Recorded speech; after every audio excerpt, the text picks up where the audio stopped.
Hello and welcome to BUSTIER's channel. In this video, I'll be sharing with you the drafting or the cutting process of a princess that's bustier. So let's get straight to it. I'll be making use of these tools and I'll start up by ruling a straight line at the top of my pattern paper. This is where all measurements would start from. The next thing will be to mark all my vertical measurements. I'll start with my bust point. Here I'll be making use of 11 inches. I'll mark this in different points or at different points so that I can get a straight or accurate line. Okay, so after marking my bust point, I'll go on to mark my under bust point. Mine is 15 inches. I'll also mark this at different points like you see me do, and then the next thing I'll do is to mark my half length measurement. All right, for my front bodies I'll be making use of 18 inches. After marking these dots, I'll go on to connect the lines using my straight rule. Okay, what I just did is to add half an inch after my half length measurement as my joining allowance to the lower part of this bustier. Okay, so like I said, join your lines like so, and after doing this, label. Next thing would be to slant your shoulder, and then to do this you'll be marking 3 inches from the center front and then half of your shoulder measurements. Mine gives 8.5. all right, so on that point you come down by about 1 inch, just an inch, and then you slant it down to the 3 inches you marked in front. So this is how to get your shoulder slant. Then from this slanted shoulder you'll be marking your armhole, because I want a little bit free and not fitted armhole. Okay, so if you want a fitted armhole, you mark your armhole measurement before slanting your shoulder. Okay, after marking this, I'm going to connect the lines. I have a tutorial on how you can determine your armhole, your underbust, your bust point, and your half length. The link to this tutorial is in my description box. It is quite easy. So I'm just connecting or joining these lines for my armhole, and this will become the chest line. All right, so after doing this, the next thing will be to mark my bust span or my bust distance divided by 2. I'll mark this from the bust point down to the half length and then go on to connect these lines like so. After connecting this line, go on to make your armhole curve by simply dividing that armhole line. Place your tape measure and then what you have there, divide it by 2 and mark. Now on that marked spot, come in by just half an inch. Okay, come in by half an inch, and then on that chest line, take your bust circumference divided by 4 and mark that point, and then use your curve rule to connect or form a curve. Just watch what I'm doing. It is quite easy. If you do not have your curve, you are free to make use of your free hand. Okay, after doing this, it is time to form our princess dart. Okay, so from our under bust point, under bust distance we marked earlier, you will come in by half an inch on the smaller part of this pattern. Mark the same half inch on the half length line as well as the allowance line, and then towards the bigger part you go in or out by 1.5 inches on the under bust point and on the half length like you see me do, and then go on to connect these lines with your straight rule. After connecting these lines, come down from your bust point by just 1 inch. All right, mark 1 inch from your bust point, and then using your curve rule, connect this point down to your under bust like you see me do. Okay, use your curve rule to just connect it down like so. All right, then try to ensure that you don't have sharp edges either ways or at every point. Now after doing this, go on to measure round your armhole curve, as we'll be using the midpoint of this curve to get or determine our princess dart. Okay, so mine gives 10 here. I'll go on to measure this again, a very certain of the measurement before getting or marking the midpoint. So I haven't done that. I'll just mark the midpoint of that curve like so, and then I'll be connecting it down to the bust point. If the person is a smaller person, connect it straight down to the bust point, or if the person is very busty like 44, 42, come up by about 1 inch from that bust point like you see me do here, and then connect that midpoint to it. After doing this, going by half inch on both sides of this new line like you see me do, After going in by half an inch, measure what you have there and then use your rule to connect these 2 points back to that bust point line, okay, or the 1 inch above the bust point. That is if you're working with a busty person. After this, measure the space you have in between that and then come out by that same measurement on the lower line, okay. So I had 1 inch there. I'm going to come up in a slanting manner. Just watch if you don't understand what I'm saying.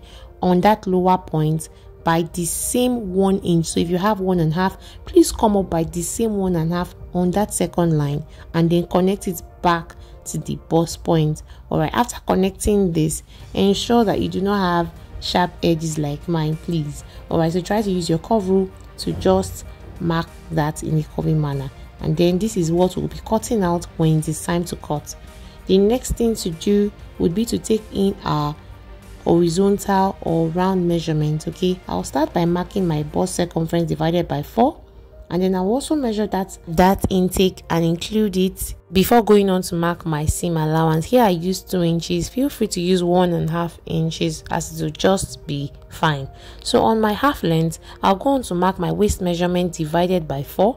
I measured that intake at that spot as well, and then I marked that and went on to include my 2 inches allowance. All right, so after doing this, connect the lines using your straight rule. Now for my neckline, I'll be using a wideness of 3.5 inches and then a depth of 3 inches. Go on to use any neckline of your choice. There's a tutorial on how to draft 13 amazing necklines. The link is also in my description box.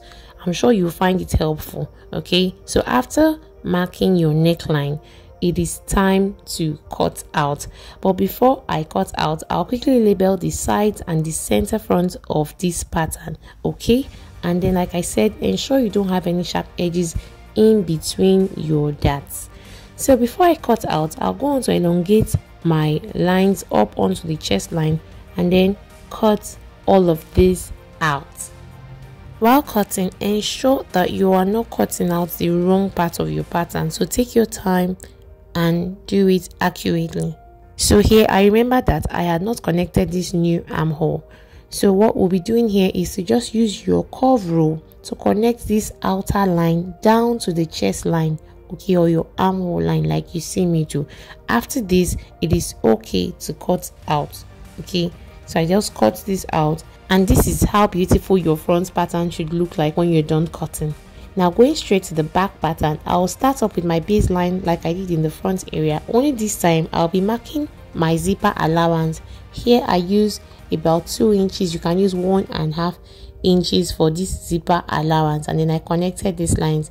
Now I'll go on to mark my vertical measurement. I will start with my half length and then the allowance for joining, okay. After marking these lines, I went on to connect these lines like so.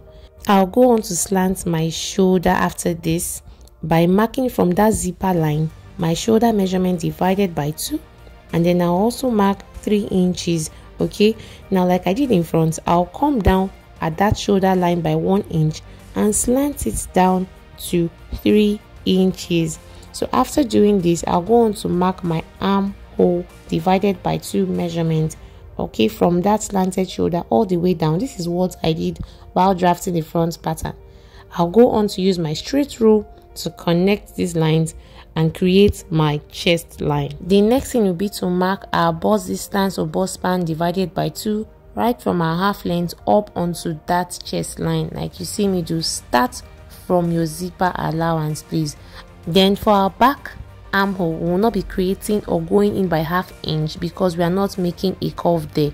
Simply mark your bust circumference divided by 4 there, and then get the midpoint of that armhole like so, and then use your curve rule to just mark the lines straight to the armhole line, okay. If you don't understand what I just said, just watch. For our back dart, I'll be making use of our normal dart, but if you want to make a princess dart at the back, all you need to do is to measure around your armhole like I did in front and connect the midpoint to the bust or the armhole point rather, okay. So because I'll be making use of our normal dart, I'll just go in by ½ inch on both sides of the bust span line. Okay, then I'll come down from the chest line by just 1 inch and use my rule to connect these lines down to the half length into the allowance line. Okay, so after doing this, the next thing is to mark our neckline. Maintain the wideness of the neckline you used in the front pattern. Okay, so I'm using 3.5 wideness and just 2 inches for the depth of my neckline. Okay, so after doing this, use your curve rule or use your free hand to connect these lines. Before we cut out, so avoid bulginess on your waistline, come in by 1/2 inch on that half length and then connect the line like so to your chest line. And after doing this, you'll be cutting this part out while cutting. Okay, after this, go on to take your round body's measurements. I'll start by marking my bust circumference divided by 4 on my chest line. I will include 2 inches as sewing allowance there.